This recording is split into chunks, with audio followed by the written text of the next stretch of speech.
Y buying term insurance after 40 is dangerous. 40 পার হয়ে গেল, টার্ম ইন্স্যুরেন্স নিয়েছেন, এই তিনটে ঝুঁকি না জানলে বিপদে পড়বেন। ধরুন রমেশবাবু 42 বছর বয়সে টার্ম ইন্স্যুরেন্স নিলেন, প্রিমিয়াম গেল 2 থেকে 3 গুণ বেশি, পুরনো বিপি ডায়াবেটিক থাকায়, লোডিং বা রিজেকশন। 20 বছরের টার্ম মানে কভার শেষ 62 বছরে, ফ্যামিলি তখনও ফিনান্সিয়ালি ডিপেন্ডেন্ট। 40-এর পরও টার্ম ইন্স্যুরেন্স ডেঞ্জারাস কেন? প্রিমিয়াম অনেক বেশি, medical rejection risk, short coverage period, সময় থাকতে প্ল্যানিং না করলে ইন্স্যুরেন্স আর প্রোটেকশন থাকে না।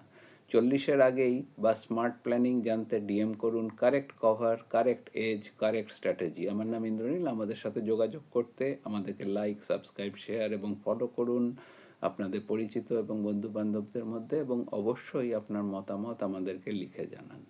ধন্যবাদ, নমস্কার, সকলে ভালো থাকবেন।